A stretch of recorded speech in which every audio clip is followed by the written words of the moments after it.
복되신 하나님의 말씀은 창세기 14장 17절에서 24절 말씀입니다. 우리가 지난주에 아브라함이 조카 롯과 헤어지는 이야기를 좀 살펴봤습니다. 그들이 서로 헤어지게 된 이유는 둘 다 큰 부자였기 때문에, 가축도 많았기 때문에 서로 좋은 꼴을 먹이기 위해서 다투는 그 종들의 모습을 보면서 우리가 이렇게 했다가는 본이 되지 않겠다. 그래서 서로 결별을 선언하게 되었죠. 그때 아브라함이 이제 장이우선을 따지지 않고 사랑하는 롯에게 먼저 땅을 선택하라고 기회를 줍니다. 그리고 롯은 삼촌의 이야기를 듣고 바로 소돔 땅으로 떠나갔지요. 자, 이런 모습을 보면서 아브라함은 참 선한 사람이다 하는 것을 우리가 지난주에 좀 살펴봤어요.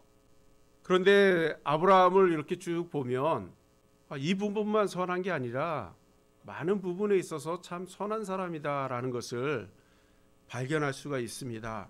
오늘 본문 21절에서 23절에도 나와 있는데요. 우리 한번 같이 읽어볼까요? 시작. 소돔 왕이 아브라함에게 이르되 사람은 내게 보내고 물품은 내가 가지라. 아브라함이 소돔 왕에게 이르되 천지의 주제시요 지극히 높은 하나님 여호와께서 내가 손을 들어 맹세하노니 내 말이 내가 아브라함으로 치북해 하였다 할까 하여 내 속한 것을 실 한 오락이나 들금에 한 가닥도 내가 가지지 아니하리라. 아멘. 이게 무슨 말이냐 하면 오늘 본문 1절부터 쭉 내려오는 이야기입니다. 소돔과 베라가 그돌라오멜이라고 하는 왕에게 12년 동안 이제 섬기는 일을 합니다. 그러다가 이제 13년째 되는 해에 배반을 해요. 배반을 했다는 얘기가 뭐예요? 조공을 드리고 섬겼던 일들을 이제 안 하는 거죠. 자, 그러다 보니까 늘 대우만 받던 사람이 이제 대우를 받을 수 없게 되니까 어떻게 돼요? 마음이 좋을까요? 안 좋을까요? 좋지 않겠죠. 그러다 보니까 그돌라오멜 왕이 이제 세 나라들과 연합을 해서 전쟁을 선포합니다. 자, 전쟁을 한다고 하니까 소돔 왕은 그냥 당하고만 있겠어요? 나름 또 이렇게 주변에 있는 나라에게 도움을 청해요. 그래서 네 나라의 도움을 청하고, 그래서 그돌라오멜 왕은 네 나라가, 또 소돔 왕 베라는 5나라가 이렇게 연합을 해서 서로 싸움이 벌어졌습니다. 어떻게 보면 이게 2차 대전 같은 큰 전쟁이지요. 그런데 그 전쟁 가운데에 소돔이 패합니다. 그돌라오멜 왕이 소돔 땅을 다시 정복하고 거기에 있는 모든 사람과 그들이 갖고 있는 모든 재산을 빼앗아서 고국으로 돌아갑니다. 근데 그 소식을 아브라함이 듣지요. 자기 조카 롯이 포로로 끌려갔다고 하는데 그 소식을 듣고 가만히 있겠어요? 가만히 있지 않아요. 그래서 자기 집에서 훈련시킨 318명의 이 종들을 데리고 그돌라오멜 왕을 쫓아갑니다. 그리고 그들과 싸워서 승리를 하고 모든 것을 도로 찾아서 돌아옵니다. 그럴 때 오늘 본문에 나오는 이 소돔 왕 베라가 이제 아브라함을 맞이하러 나간 거예요. 그리고 나서 아브라함에게 뭐라고 부탁을 합니까? 여기 있는 이 사람들은 다 우리 소돔 사람들이니 이 사람들은 다 우리에게 돌려주고 당신이 빼앗은 그 모든 물품은 당신이 가지십시오. 이렇게 부탁하고 있는 겁니다. 그랬을 때 아브라함이 어떻게 합니까? 23절에 보니까 내게 속한 것은 실 한 오락이나 들매끈 한 가닥도 내가 갖지 않겠다. 지금 전쟁에 나갔던 젊은이들이 먹었던 것들, 그리고 전쟁에 같이 동참했던 몇몇의 사람들이 있었어요. 그 사람들이 아넬과 아스골과 마물레라고 하는 사람들인데 이 사람들도 목숨을 내놓고 싸운 거 아니겠어요? 그러니까 이 사람의 분깃은 이 사람에게 돌려주고 그리고 모든 것을 다 가져가라. 이렇게 얘기하는 거예요. 지금 아브라함이 남의 것을 뺏기 위해서 전쟁을 한 건가요? 그렇지 않잖아요. 그렇죠? 자, 그렇다고 해도 전쟁에서 이겼는데 전리품은 좀 가져야 되는 거 아니에요? 목숨 걸고 싸운 거잖아요. 그런데 아브라함은 그 목숨의 대가인 전리품도 받지 않고 다 이 소돔 왕이 주는 거예요. 자, 이런 걸 볼 때 아브라함은 좀 대단하다라고 생각이 들지 않아요? 대단하다는 생각이 좀 들어요. 그뿐만 아니라 이제 창세기 18장에 보면 아브라함 마물의 상수리 나무 아래 이렇게 앉아 있었어요. 거기 이제 자기 장막도 있고 하니까 너무 또 날씨가 더웠기 때문에 그 마물의 상수리 나무 밑에 자기 장막 문 앞에 이렇게 걸터 앉아 있었어요. 좀 쉬는 거죠. 그런데 그 태양빛에 나그네 세 사람이 지나가는 것을 보게 됩니다. 나그네가 뭐 지나간다고 해서 뭐 보든 안 보든 뭐 상관할 일이 없잖아요. 그렇죠? 그런데 그들을 생각할 때 저 태양빛에 지나가다 큰일 나겠다 하는 생각이 드니까 아브라함이 달려나가서 그 사람들을 다 집으로 초대를 해요. 이 더위 지난 다음에 좀 쉬었다 가라고. 그렇다면 물만 좀 줘서 좀 쉬었다가 보내도 되지 않아요? 그런데 아브라함은 그렇게 하지 않아요. 우리 한번 좀 찾아보죠. 창세기 18장 4절에서 8절 말씀입니다. 우리 한번 같이 읽어볼까요? 시작. 내가 떡을 조금 가져오리니 당신들의 마음을 상쾌하게 하신 후에 지나가소서. 당신들이 종에게 오셨음이니이다. 그들이 이르되 내 말대로 그리하라. 아브라함이 급히 장막으로 가서 사라에게 이르되 속히 고운 가루 세 스아를 가져다가 반죽하여 떡을 만들라 하고 아브라함이 또 가축대에 있는 곳으로 달려가서 기름지고 좋은 송아지를 잡아 하인에게 주니 그가 급히 요리한지라. 아브라함이 엉킨 젖과 우유와 하인이 요리한 송아지를 가져다가 그들 앞에 차려놓고 나무 아래 모셔 섬에 그들이 먹었다. 아멘. 그렇게 얘기하고 있어요. 그냥 물만 주고 보내도 되지 않아요? 그런데 그들을 초대해서 발을 씻기고 또 그들의 떡을 만들어서 대접하고 좋은 송아지 그걸 잡아다가 요리해서 우유와 함께 대접을 하고 이런 일을 하는 거예요. 그런 모습을 보면 아브라함이 어떤 사람 같아요? 선한 사람 같이 보여요? 어리석은 사람 같이 보여요? 선한 사람으로 볼 수도 있고 어리석다 볼 수도 있을 거예요. 그렇지 않겠습니다? 나하고 상관없는 사람이잖아요. 그런데 아브라함이 이렇게 선을 베풀면서 살았다라고 성경에 지금 기록하고 있는 겁니다. 그럼 아브라함이 믿음이 들어가기 전에도 이런 삶을 살았을까요? 아브라함이 믿음이 들어가기 이전의 모습을 보면 참 소심하기도 하고요. 겁이 많은 사람이에요. 우리가 잘 아는 것처럼 아브라함이 애굽 땅에 내려갔을 때 어떻게 합니까? 그 사람들이 나를 죽일지 몰라 막 부들부들 떨면서 이제 아내 사라에게 뭐라고 합니까? 너 내 누이라고 해라. 그리고 애굽 사람에게 보내지 않아요? 자기 살겠다고. 자기 아내 사라를. 근데 그게 한 번뿐입니까? 그랄 땅이라고 하는 곳에 들어갈 때에도 똑같이 또 그 일을 해요. 그런데 거기에서 끝납니까? 그렇지 않아요. 믿음이 없을 때는 의심도 많았습니다. 하나님이 아브라함에게 찾아오셔서 이제 너에게 아들이 있을 거라고 그러면서 하늘의 무뼈를 보여주고 땅의 모래알을 보여주면서 너희 자손들이 이렇게 많아질 거라고 이렇게 축복을 합니다. 그랬더니 아브라함이 뭐라고 얘기했냐면 하나님 그걸 얻을 수 있어요? 그거 어떻게 할 수 있어요? 하고 또 질문을 하거든요. 그러니까 하나님께서 증표도 보여주세요. 자, 그쯤 되면 믿을 수도 있지 않아요? 그런데 아브라함이 한 행동이 뭐냐면 하나님 분명히 아브라함을 통해서 아이를 주신다고 했는데 그걸 못 참고 하갈을 통해서 이스마엘을 낳습니다. 이런 사람이 아브라함인 거예요. 그랬던 아브라함에게 믿음이 들어가니까 놀라운 변화가 일어난 거죠. 복음이 들어가는 곳에는 변화가 일어납니다. 우리나라 초창기에 복음 들어왔을 때 어땠습니까? 그때도 많은 변화들이 일어나지 않았어요? 그 유명한 깡패들이 이제 예수를 믿고 온순한 양이 되는 경우가 많았잖아요. 그렇죠? 죄를 짓고 옥에 갇힌 사람들이 그 옥중에서 성경책을 읽다가 변화되어서 이제 출소한 이후에 목사님이 되고 선교사님이 되고 그런 일들이 많잖아요. 그렇죠? 그리고 그 전에 이제 자기가 막 해코지했던 사람들한테 가서 사과하기도 하고 별 볼 일 없던 사람들이 막 도전하고 시비를 걸어도 어때요? 예수님의 사랑으로 그걸 다 참아내지 않습니까? 복음이 들어오면 이렇게 변화가 되는 거예요. 마찬가지로 오늘 아브라함도 복음이 들어오니까 변화가 일어나잖아요. 의심 많고 소심했던 그가 얼마나 대범해져요. 지금 318명이라고 하는 군사를 데리고 연합군 그놀라메를 쫓아갑니다. 그들과 싸우면 이길 수 있어요? 지금 소돔 땅이라고 하는 연합군의 그 5나라도 물리치고 승승장구하고 있는 이 그돌라오멜의 그 군대를 겨우 318명을 데리고 가서 이길 수 있습니까? 이길 수 없지요. 그렇지만 예전과 같이 소심하지 않아요. 하나님을 믿고 나서는 담대함이 있는 거예요. 하나님이 나와 함께하니 두려울 게 없는 거지요. 그러니까 하나님의 말씀을 의지해서 나가는 겁니다. 하나님의 말씀에 어려운 이웃 나그네들을 섬기라고 하니까 길 가는 나그네를 섬기고요.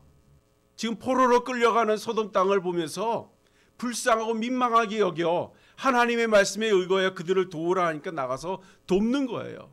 그럴 때 승리도 경험할 수 있었고요. 나그네를 대접하다가 하나님을 만나게 됩니다.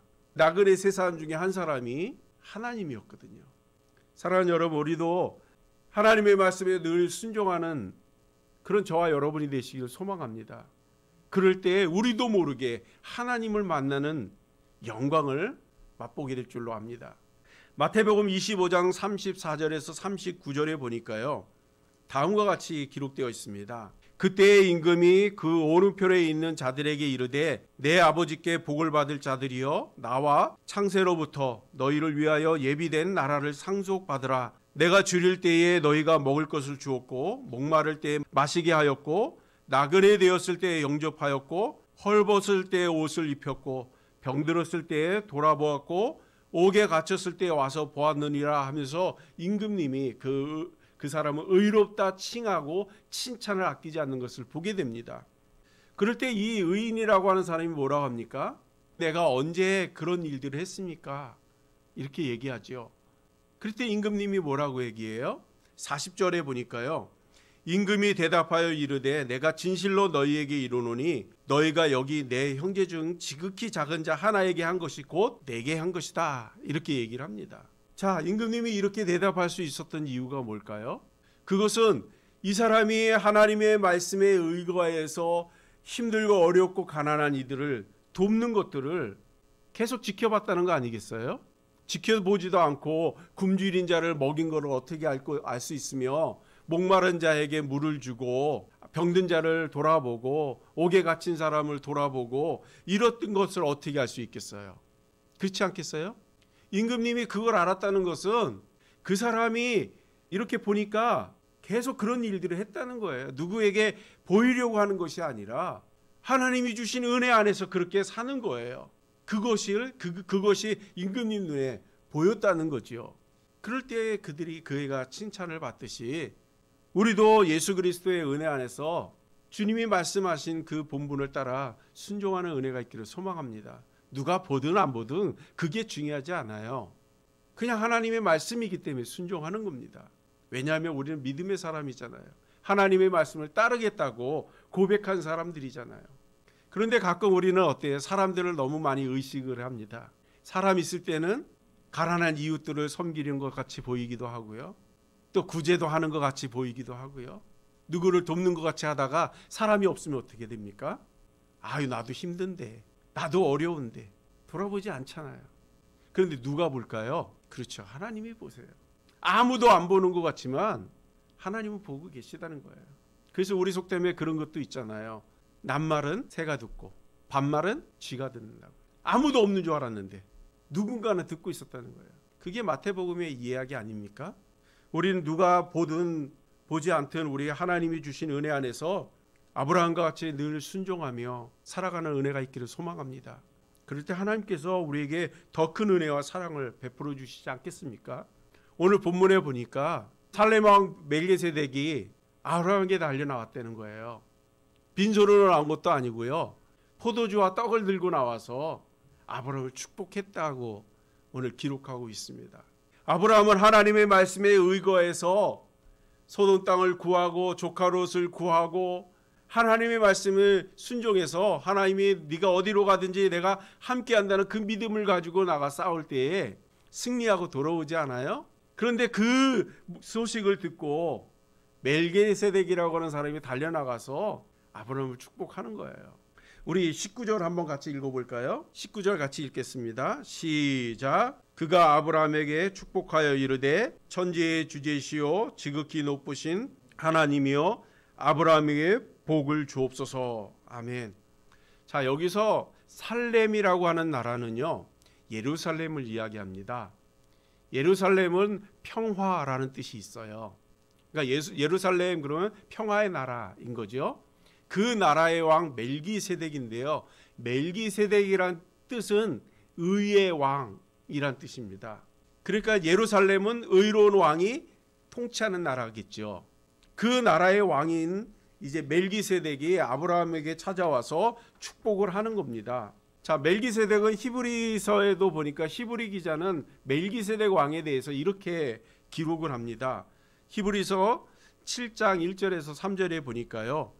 이 멜기세덱은 살렘 왕이요 지극히 높으신 하나님의 제사장으로서 그 이름을 해석하면 먼저는 의의 왕이요 그 다음은 살렘 왕이니 곧 평강의 왕이로 이렇게 소개하고 있습니다. 그리고 3절에 그 아버지도 없고 어머니도 없고 족보도 없고 시작도 없고 생명의 끝도 없고 하나님의 아들을 닮아서 항상 제사장으로 있었던 사람, 그 사람이 멜기세덱이다 이렇게 기록을 합니다. 그러니까 멜기세덱을 어땠다는 거예요? 부모도 없고 족보도 없고 태어난 날도 없고 죽었다고 하는 그 죽음의 날도 없어요. 그럼 그 사람은 어디 있는 거죠? 죽지도 않고. 그 멜기세덱이 항상 하나님의 제사장으로 소개가 되어 있는 거예요. 예수님은 어떻습니까? 예수님이 이 땅에 태어날 때에 처녀 마리아에게서 태어나지 않아요? 그리고 그 예수님이 그 생애를 살면서 선지자로서 왕으로서 그리고 제사장으로서의 삶을 살지 않습니까? 그리고 우리가 잘 아는 것처럼 예수님이 십자가에 죽기는 죽었어요. 그러나 죽은 지 사흘 만에 부활하시지 않습니까? 그리고 우리의 처소를 예비하고 다시 오겠다고 승천을 하셨습니다. 이제 모든 사역을 다 마치면 다시 재림주로 이 땅에 오실 거예요. 자, 여기서 보면 멜기세덱과 예수님과 좀 비슷한 데가 있지 않습니까? 멜기세덱은 부모가 없었대요. 그러면서 의의 왕이에요. 그리고 평강의 왕이며 제사장이라고 얘기하죠. 예수님은 선지자로서 왕으로서 그리고 제사장으로서의 역할을 하시지 않았어요? 그리고 멜기세덱도 그렇고 예수님도 그렇고 영원히 살고 있는 거예요. 이거를 볼 때 우리는 멜기세덱이 예수님의 예표라 이렇게 표현을 합니다. 예수님이 아브라함 시대에 멜기세덱 왕의 모습으로 오셨다는 거죠. 그리고 한없는 하나님의 사랑과 축복으로 아브라함을 축복하고 있는 겁니다. 사랑하는 여러분, 저와 여러분도 하나님의 말씀에 의거해서 순종하는 삶을 살 때에 우리가 하나님을 만나고 경험하는 은혜가 있을 줄로 믿습니다. 뿐만 아니라 축복을 경험하여 받는 은혜가 나타날 줄로 믿습니다. 우리도 하나님의 은혜 안에서 날마다 이런 축복들을 경험하고 누리며 사는 저와 여러분이 되시길 주님의 이름으로 축복합니다. 아브라함은 힘이 있어서 그돌라메를 쫓아간 게 아니에요. 능력이 있어서 쫓아간 게 아니에요. 아브라함도 그들과 싸워서 이길 수 없다는 것 잘 알아요. 그러나 하나님이 함께 하시면 능히 이길 수 있을 거라고 하는 믿음을 가지고 달려나가는 것을 보게 됩니다. 그돌라오멜은 지금 연합군 아니겠어요? 힘이 막강한 군대 아니겠어요? 그들과 싸워서 이길 수 있는 재간이 있겠습니까? 없지요. 그러나 우리의 믿음의 사람들은 아브라함처럼 하나님을 의지하고 나가는 그리고 승리하는 은혜가 있기를 소망합니다.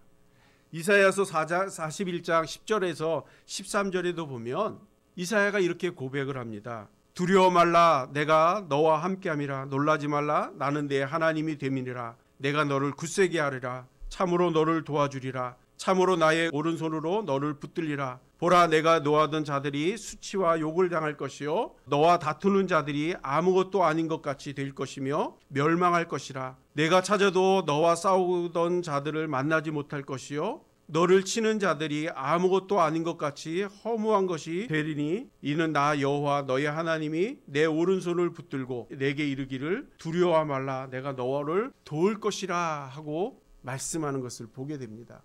그것을 의지하고 나가는 거지요.